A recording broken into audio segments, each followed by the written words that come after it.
Hello friends, வணக்கம்.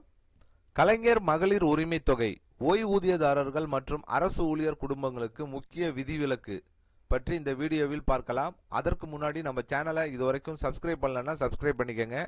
அப்படியே பக்கத்தில் உள்ள பெல் ஐக்கானை மறக்காம பிரஸ் பண்ணிக்கோங்க.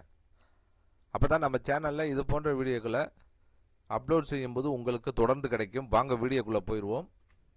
தமிழ்நாடு அரசு செயல்படுத்தி வரும் கலைஞர் மகளிர் உரிமை தொகை திட்டம் மூலம் தற்போது சுமார் 1.31 கோடி பெண்கள் மாதந்தோறும் ரூபாய் 1000 உதவித்தொகையை பெற்று வருகின்றனர்.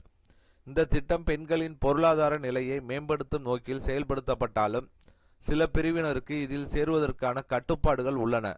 பொதுவாக அரசு ஊழியர்கள் மற்றும் அவர்களின் குடும்பத்தினர், எம்எல்ஏ, எம்பி, கவுன்சிலர், ஊராட்சி மன்ற தலைவர் குடும்பத்தினர் ஆகியோர் இந்த திட்டத்திற்கு விண்ணப்பிக்க முடியாது.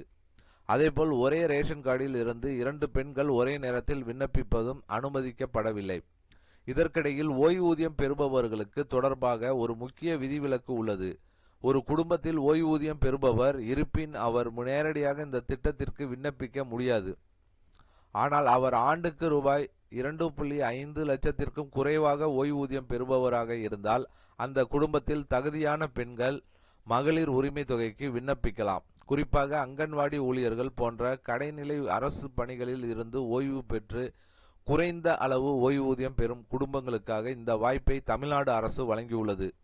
ஆனால் ஓய்வூதியம் ஆண்டுக்கு ரூபாய் 2.5 லட்சத்திற்கும் அதிகமாக இருந்தால் அந்த குடும்பத்தினர் யாரும் இந்த திட்டத்தில் சேர முடியாது. மேலும் இந்த திட்டத்திற்கு விண்ணப்பிக்கும் பெண்கள் மற்ற விதிமுறைகளையும் பூர்த்தி செய்திருக்க வேண்டும். அதாவது குடும்பத்தில் சொந்த பயன்பாட்டிற்கான கார் இருக்கக்கூடாது, வருமான வரி தாக்கல் செய்திருக்க கூடாது போன்ற நிபந்தனைகளும் பொருந்தும். இந்த விதிமுறைகள் பலருக்கு தெரியாமல் இருப்பதால் குறைந்த ஓய்வூதியம் பெறும் அரசு பணியாளர்கள் குடும்பத்தினர் பலர் இன்னும் விண்ணப்பிக்காமல் உள்ளனர்.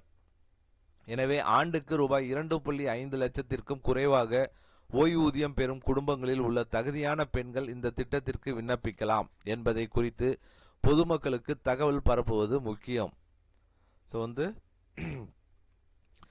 அரசு ஊழியர்களாக இருந்தாலும் கலைஞர் மகளிர் உரிமை தொகை பெறலாம். அதற்கான விதிமுறைகள் சொல்லப்பட்டிருக்கு.